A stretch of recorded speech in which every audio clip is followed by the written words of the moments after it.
Football ഫാമിന്റെ പുതിയ വീഡിയോയിലേക്ക് എല്ലാ മാന്യപ്രശംസവും നമ്മൾ ഇന്ന് സംസാരിക്കാൻ പോകുന്നത് ഇന്നലെ രാത്രി നടന്ന സ്പാനിഷ് സൂപ്പർ കപ്പിൽ ബാഴ്സലോണ അത്ലറ്റിക്കോ ബിൽബാവോയെ 5 ഗോളിന് അടിച്ച് തരിപ്പണമാക്കിയ കഥയെക്കുറിച്ചാണ് നമ്മൾ സംസാരിക്കാൻ പോകുന്നത്. സൗദിയിൽ വെച്ച് നടന്ന മത്സരത്തിൽ തുടക്കം അത്ലറ്റിക്കോ ബിൽബാവോ ഒരു 2 മിനിറ്റിനുള്ളിൽ 3 കോർണറൊക്കെ വിൻ ചെയ്തപ്പോൾ ഒരു തീപ്പാറിയ മത്സരമായിരിക്കും എന്ന് വിചാരിച്ചു. ഒരു 10-15 മിനിറ്റ് അവർ നല്ല രീതിക്ക് കളിച്ചു, നല്ല പെർഫോമൻസ് എടുത്ത് നല്ല പ്രസിയും കാര്യങ്ങളൊക്കെ ഉണ്ടായിരുന്നു.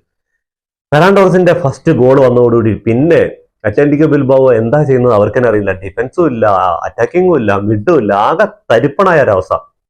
16 മിനിറ്റുകൾക്കുള്ളിൽ പിന്നെ 4 ഗോളുകളാണ് സ്പെയിനിന്റെ നമ്പർ 1 ഗോൾ കീപ്പറായ അത്ലറ്റിക്കോ ബിൽബാവോയുടെ നമ്പർ 1 ഗോൾ കീപ്പറായ സിമോണിന്റെ ഗോൾ വലയിലേക്ക് അടിച്ചു കയറ്റി കൊടുത്തത്.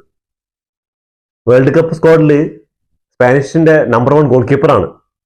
2ാം സ്ഥാനത്തുള്ളത് റയാണ് ആഴ്സണലിന്റെ. 3ാം സ്ഥാനത്തുള്ളത്, 3ാമത്തെ ഗോൾ കീപ്പറായിട്ടുള്ളത് ചെൽസിയുടെ സാഞ്ചസ് ആണ്. അതുകൊണ്ട് മാത്രം ബാഴ്സലോണയുടെ ജോൺ ഗ്രാസിയ എന്ന് പറയുന്ന കിടിലൻ ഗോൾ കീപ്പർക്ക് അവസാനം 5 മത്സരങ്ങൾ ക്ലീൻ ഷീറ്റാണ് ഈ ചങ്ങായി എടുത്തിട്ടുള്ളത്. ഇങ്ങനെ ഒരു ഗോൾ കീപ്പർ ഇമാതിരി പെർഫോമൻസ് ഫുൾ ഓഫ് ചെയ്തുകൊണ്ടിരിക്കണം. ഇപ്പോൾ ഇങ്ങനെ ഒരു ഗോൾ കീപ്പർക്ക് നാഷണൽ ടീമിൽ അവസരമില്ല എന്നുള്ള കാരണമാണ് ഈ ഒരു 3 ഗോൾ കീപ്പർമാര്. അത് 2 ഗോൾ കീപ്പർമാരുടെ കാര്യത്തിൽ ഞാൻ ഓക്കെയാണ്. പക്ഷേ ഈ സിമോണിന്റെ കാര്യത്തിൽ ഞാൻ എന്തുകൊണ്ടാണ് ഇപ്പോഴും സ്പെയിനിന്റെ നാഷണൽ ടീമിന്റെ നമ്പർ 1 ഗോൾ കീപ്പർ ആയിട്ടിരിക്കുന്നത്? എന്താ പറഞ്ഞാൽ 1-2 കളിയിൽ ഈ ചങ്ങായി ഒരു മിസ്റ്റേക്ക് എടുക്കാതിരുന്നിട്ടില്ല. ഇന്ന് ആ റൂണി ബൈജാന്റെ ഗോളൊക്കെ കണ്ടുകഴിഞ്ഞ് മനസ്സിലാക്കാൻ പറ്റും. ഫെറാനിലൂടെ തുടങ്ങി ഫെർമിൻ ലോപ്പസിലൂടെ റഫീനോട് 2 ഗോൾ സ്കോർ ചെയ്തിട്ട് റൂണി ബൈജാന്റെ ഇന്നത്തെ കിടിലൻ പെർഫോമൻസും 2 ഗോളും 1 അസിസ്റ്റും അടക്കം കിടിലൻ പെർഫോമൻസ് ആണ് റഫീന എടുത്തത്. റഫീനെ കഴിഞ്ഞ മത്സരത്തിൽ ഒന്ന് മങ്ങിപ്പോയിട്ടുണ്ടായിരുന്നു. അപ്പോൾ കുറെ ആൾക്കാർ സംസാരിക്കുന്നത് റഫീനയുടെ പെർഫോമൻസ് മോശമായിരുന്നു. പക്ഷേ ചങ്ങായി തിരിച്ചു വന്നു. അങ്ങനെ ഒരു കളി കൊണ്ടൊന്നും ആശാനെ വിലയിരുത്താൻ വരട്ടെ. ഫെർമിൻ ആയിക്കോട്ടെ, പെഡ്രി ആയിക്കോട്ടെ, ഡീഷോൺ ആയിക്കോട്ടെ, ഗംഭീര പെർഫോമൻസ് ആയിരുന്നു. ഡിഫൻസിൽ നോക്കി കഴിഞ്ഞാൽ ഒരു രക്ഷയില്ല.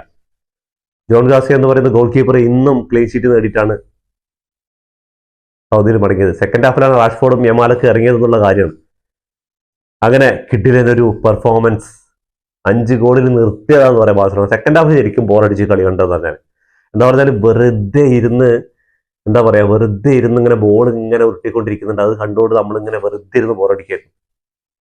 1-2 ഗോൾ അവർ തിരിച്ചടിച്ചാണെങ്കിൽ ബാഴ്സ ഒന്നുകൂടെ കളി ഡേറ്റൊക്കെ ഉണ്ടാവും. അൻസിഫിലേക്ക് പറഞ്ഞിട്ടുണ്ടാ മതി മക്കളെ, ഇങ്ങനെ കളിച്ചാൽ മതി, നിങ്ങൾ സെക്കൻഡ് ഹാഫിൽ വലിയ പരുക്കളും കാടൊന്നും വാങ്ങിക്കാതെ ഒഴിവാക്കുക, നമുക്ക് ഞായറാഴ്ച അത്ലറ്റിക്കോ മഡ്രിഡിനെയോ റയൽ മഡ്രിഡിനെയോ നേരിടേണ്ടതാണ്. അപ്പോൾ നിങ്ങൾ പറയാം ഏത് ടീമിനായിരിക്കും ബാഴ്സലോണയ്ക്കെതിരെ, റയൽ മഡ്രിഡാണോ അതോ അത്ലറ്റിക്കോ മഡ്രിഡാണോ എന്ന് നിങ്ങൾ കമന്റ് ബോക്സിൽ രേഖപ്പെടുത്താം. എൻ്റെ ഒരു ആഗ്രഹത്തിൽ അത്ലറ്റിക്കോ മഡ്രിഡിനെ പരാജയപ്പെടുത്തിയിട്ട് റയൽ തന്നെ വരണം. എന്താ പറഞ്ഞാൽ എൽ ക്ലാസിക്കോ കാണാനുള്ള ഒരു അവസരം കിട്ടുമ്പോൾ അത് ഒരിക്കലും കളഞ്ഞു കളിക്കരുത്.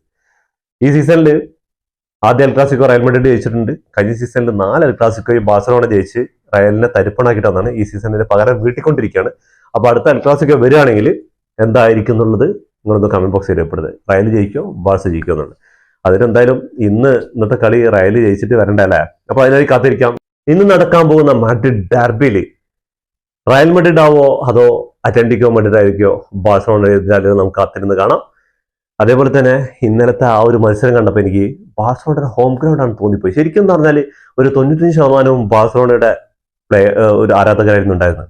അതിൽ ബാഴ്സലോണയുടെ ജേഴ്സി കഴിഞ്ഞാൽ പിന്നെ കന്തൂറ ഇട്ട ജേഴ്സിയാണ്. കന്തൂറ എന്ന് പറഞ്ഞാൽ സൗദി വംശകർ, അവിടുത്തെ ആൾക്കാർ, അവിടുത്തെ ലോക്കൽസ് ഇടുന്ന ഒരു ഡ്രസ്സാണ് വൈറ്റ്. അതും ഈ ബാഴ്സലോണയുടെ ജേഴ്സി ഉള്ളൂ. അത്ലറ്റിക്കോ ബിൽബാവോനെ ഏതൊക്കെയോ ഭാഗത്ത് ക്യാമറമാൻ കുറച്ച് കാണിച്ചിട്ടുണ്ടായിരുന്നു. ഒരു 5% ആൾക്കാരെ ഉണ്ടാവുള്ളൂ.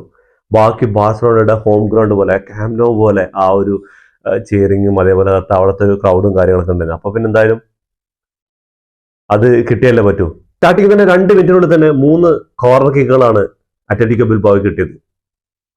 അത്ലറ്റിക്കോ ബിൽബാവോയുടെ കോച്ചായ വാൽവേർഡിക്ക് അറിയാം ബാഴ്സലോണയെ നന്നായിട്ട് അറിയാം. അവര് താളം കണ്ടുപിടിക്കുന്നതിന് മുമ്പ് തന്നെ 1-2 ഗോൾ സ്കോർ ചെയ്യണം, അതായിരുന്നു അവരുടെ ഇന്റൻഷനും. അവരതിനനുസരിച്ച് കളിച്ചു. ഫസ്റ്റ് ഹാഫിൽ തന്നെ തുടക്കം തന്നെ അവർ ഗംഭീര പ്രസിംഗ് ആയിരുന്നു തുടങ്ങിയത്. ഫസ്റ്റത്തെ ഒരു 15 മിനിറ്റ് അത്ലറ്റിക്കോ ബിൽബാവോ നല്ല രീതിക്ക് കളിച്ചിട്ടുണ്ടായിരുന്നു. അപ്പൊ നമ്മളൊരു തീപ്പാറിയ മത്സരം തന്നെ പ്രതീക്ഷിച്ച് എന്നാണ് ഫെറാനിലൂടെ ആ ഒരു ഗോൾ സ്കോർ ചെയ്യുന്നത്. അതിനുശേഷം പിന്നെ എന്താ കണ്ടെന്ന് പറഞ്ഞാല് താളമില്ല, ഒന്നുമില്ലാതെ അത്ലറ്റിക്കോ ബിൽബാവോ ഡിഫൻസും പൊട്ടി, മിഡും ഇല്ല, അറ്റാക്കിങ്ങും ഇല്ലാതെ അങ്ങനെ എന്തോ പറയാ ആ ഒരു 16 മിനിറ്റിനുള്ളിൽ ചങ്ങായിമാര് അടിച്ച് കയറ്റല്ലേ ചെയ്ത്. അപ്പോൾ മൊത്തത്തിൽ പറയുകയാണെങ്കിൽ ഫസ്റ്റ് ഹാഫോടുകൂടി കളി തീർന്നു എന്നുള്ള സംഭവമാണ് ഇന്നത്തെ ബാഴ്സലോണ വേഴ്സസ് അത്ലറ്റിക്കോ ബിൽബാവോ കളിയെ കുറിച്ച് സൈലന്റ് ആയിട്ട് പറയുകയാണെങ്കിൽ അത്രേ ഉള്ളൂ. സെക്കൻഡ് ഹാഫ് കളി കൊണ്ട് ബോറടിച്ചു. സത്യം പറഞ്ഞാൽ ഈ പ്രാക്ടീസ് ചെയ്യില്ല. അതേപോലെ 80% പൊസിഷൻ നേടിയിട്ടുണ്ട് ബാഴ്സലോണ, 20% അവരുടെ പൊസിഷൻ കിട്ടിയിട്ടുണ്ടോ. എന്നിട്ടും 1-2 ചാൻസ് ഒക്കെ കിഡിലൻ ഓപ്പർച്യൂണിറ്റീസ് ഒക്കെ കിട്ടിയിട്ടുണ്ടായിരുന്നു. അത്ലറ്റികോ ബിൽബാവോയ്ക്ക് 1-2 ഗോൾ സ്കോർ ചെയ്യാനുള്ള അവസരമൊക്കെ ഉണ്ടായിരുന്നു. സെക്കൻഡ് ഹാഫിൽ സബ്സ്റ്റിറ്റ്യൂട്ടായിട്ട് യമാലും അതേപോലെ തന്നെ ഓൽമോയും അങ്ങനെ റാഷ്ഫോർഡും എല്ലാവരും വന്നു. പക്ഷെ അവരുടേതായ രീതിക്ക് ഒന്ന് കളിച്ച് ഒന്ന് ശരീരമൊക്കെ ഒന്ന് ചൂടാക്കിയിട്ട് അവർ പോയി. എന്താ പറഞ്ഞാൽ ഹൻസി ഫ്ലിക്ക് സെക്കൻഡ് ഹാഫിൽ പറഞ്ഞിട്ടുണ്ടാവും, പരിക്കുകളൊന്നും ഇല്ലാതെ കാർഡുകളൊന്നും വാങ്ങിക്കാതെ നല്ല രീതിക്ക് കളി അവസാനിപ്പിക്കാം, ഇനി ഒരുപാട് ഗോൾ സ്കോർ ചെയ്യാൻ നിൽക്കണം. സെക്കൻഡ് ഹാഫ് തുടങ്ങിയപ്പോൾ തന്നെ 5 ആയപ്പോൾ ഞാൻ വിചാരിച്ചു ഒരു 8 ഗോളിൽ നിൽക്കുള്ളൂ എന്ന് വിചാരിച്ചു. പക്ഷെ പിന്നീട് കളി അങ്ങോട്ട് എന്താണ് അത്ലറ്റികോ ബിൽബാവോ അറ്റാക്കിന് ശ്രമിക്കുന്നില്ല, ഡിഫൻസിന് ശ്രമിക്കുന്നില്ല. അപ്പൊ പിന്നെ എന്തായാലും കളി പോട്ടെ, ഇങ്ങനെ പോകുന്നവരെ പോട്ടെ എന്ന് പറഞ്ഞിട്ട് പിന്നെ എമാലിനെയൊക്കെ സബ്സ്റ്റിറ്റ്യൂട്ട് ചെയ്യുന്നുണ്ട്. എന്നാൽ സൗദിക്കാർക്കൊക്കെ ഒന്ന് എമാലിനെയൊക്കെ ഒന്ന് കാണണ്ട, അവരുടെ കളിയൊക്കെ ഒന്ന് കാണേണ്ടത് പറഞ്ഞിട്ട് എമാൽ ഇറങ്ങിയത് പിന്നെ 2-3 ക്രോസുകളാണ്. ഈ ഒരു ലെഫ്റ്റ് ഷൂട്ടിൽ നിന്ന് എടുക്കുന്ന ഒരു ക്രോസ് ഉണ്ട്, ചങ്ങായുടെ സ്പെഷ്യൽ ഐറ്റം. ഇത് കുറച്ചെണ്ണം എടുത്തിട്ടുണ്ടായിരുന്നു. അത് ഒക്കെ സിമിയോണ് കുറെ സേവ് ചെയ്തിട്ടില്ല എന്ന് പറയുന്നില്ല. അപ്പൊ എന്തായാലും ഇന്ന് നടക്കാൻ പോകുന്ന റയൽ മാഡ്രിഡ് വിസസ് അത്ലറ്റിക്കോ മഡ്രിഡിന്റെ മത്സരത്തിൽ, മഡ്രിഡ് ഡർബി, അതിൽ ആര് ജയിച്ചാലും ഒരു കിടിലൻ ഫൈനൽ തന്നെയാണ് 11-ാം തീയതി സൗദിക്കാരും കാത്തിരിക്കുന്നത്. ബാഴ്സലോണ ഇനി ആരാണ് എതിർ ടീം വരാൻ പോകുന്നത് അറിയില്ല. അപ്പൊ എന്തായാലും കാത്തിരിക്കാം. സ്പാനിഷ് സൂപ്പർ കപ്പ് ഏറ്റവും കൂടുതൽ പ്രാവശ്യം എടുത്തിരിക്കുന്നത് ബാഴ്സലോണയാണ്. റയൽ മാഡ്രിഡ് ഉണ്ട്. നമ്മൾ 2016 മുതലുള്ള കണക്ക് നോക്കുകയാണെങ്കിൽ 2016 ബാഴ്സലോണ, 2015 റയൽ മാഡ്രിഡ്, 2018-ലും 2019-ലും ബാഴ്സലോണ വിജയിച്ചപ്പോൾ 2020 റയൽ മാഡ്രിഡ് വിജയിച്ചു. 21 അത്ലറ്റിക്കോ ബിൽബാവോ കപ്പെടുത്തത്. 22 റയൽ മാഡ്രിഡ് വീണ്ടും എടുത്തു. 23 ബാഴ്സലോണ തിരികെ ആ ട്രോഫി നേടി. 2024 റയൽ മാഡ്രിഡ് വീണ്ടും ട്രോഫി എടുത്തപ്പോൾ 2025 ബാഴ്സലോണയാണ് അവസാനമായിട്ട്. കഴിഞ്ഞ എൽ ക്ലാസിക്കോ എല്ലാവർക്കും അറിയാലോ, 4 എൽ ക്ലാസിക്കോ ഉണ്ടായിരുന്നു. 4ലും റയലിനെ തരിപ്പണാക്കിയിട്ടാണ് അവർ കഴിഞ്ഞ സീസൺ അവസാനിപ്പിച്ചത്. ഈ സീസൺ തുടങ്ങിയപ്പോൾ തന്നെ ഫസ്റ്റ് എൽ ക്ലാസിക്കോ റയൽ മാഡ്രിഡ് വിജയിച്ചിട്ടുണ്ട്. അടുത്ത എൽ ക്ലാസിക്കോയ്ക്ക് വേണ്ടി കാത്തിരിക്കുകയാണ്. ഇന്നത്തെ മത്സരത്തിൽ Real Madrid versus Atletico Madrid അതിൽ വിജയിച്ച് റയൽ മാഡ്രിഡ് ഫൈനലിൽ എത്തുകയാണെങ്കിൽ ഈ സീസണിലെ 2ാമത്തെ ഒരു എൽ ക്ലാസിക്കോയ്ക്ക് വേദി ഒരുങ്ങുകയാണ് സൗദി അറേബ്യ എന്ന് പറയുന്ന രാജ്യത്ത് നടക്കാൻ പോകുന്ന 2ാമത്തെ എൽ ക്ലാസിക്കോ. അപ്പൊ എന്തായാലും ഫുട്ബോളർ എല്ലാവരും കാത്തിരിക്കുന്ന ആ ഒരു ഫൈനലിന് വേണ്ടിയിട്ടായിരിക്കും, ആ എൽ ക്ലാസിക്കോയ്ക്ക് വേണ്ടിയിട്ടായിരിക്കും. എന്താ കാരണം അത്ലറ്റിക്കോ മഡ്രിഡ് വന്നു കഴിഞ്ഞാൽ എത്രത്തോളം ഇത്ര വാശിയും വൈരാഗ്യം ഉണ്ടാവും എന്നറിയില്ല. അത് ഉണ്ടാവില്ല ഒരിക്കലും. എന്താണ് റയൽ മാഡ്രിഡും ബാഴ്സലോണയും വരുന്ന സമയത്ത് അത് അത് അത് അത് ലോകത്തെ 2ആയിട്ട് വിഭജിക്കുന്ന, ഫുട്ബോൾ ലോകത്തെ 2ആയി വിഭജിക്കുന്ന, അതിപ്പോ ഏത് ഫാൻസ് ആയിരിക്കും, ഇംഗ്ലീഷ് പ്രീമിയർ ലീഗ് ഫാൻസ് ഉണ്ടാവും, അതേപോലെ ഇറ്റാലിയൻ ലീഗും അതേപോലെ ഫ്രഞ്ച് ലീഗ്, അങ്ങനെ ഒരുപാടുണ്ടാവും.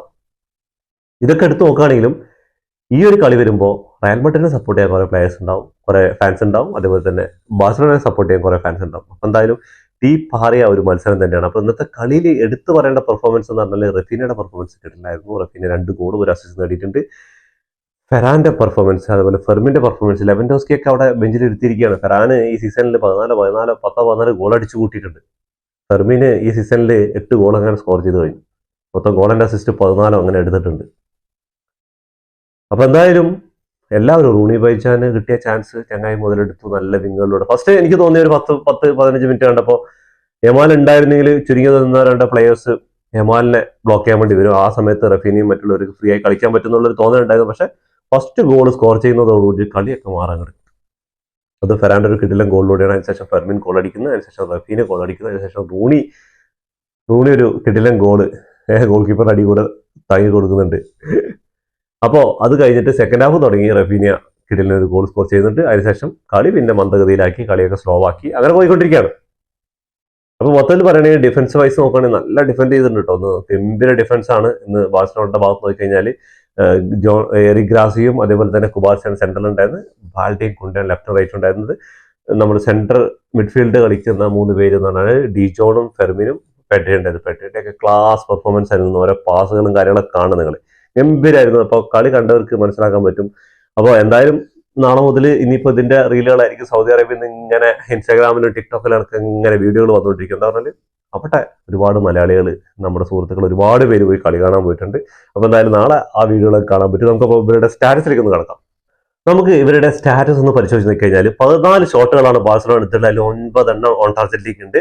അത്ലറ്റിക്കോ ബിൽബാവോ ആണെങ്കിൽ 9 ഷോട്ടുകൾ എടുത്തതിൽ 4 മാത്രമാണ് ഓൺ ടാർജറ്റിലേക്ക് വന്നത്. 80% പൊസിഷൻ ഉണ്ടായിരുന്നു ബാഴ്സലോണയ്ക്ക്, 20% മാത്രമാണ് അത്ലറ്റിക്കോ ബിൽബാവോയ്ക്ക് ഉണ്ടായിരുന്നത്.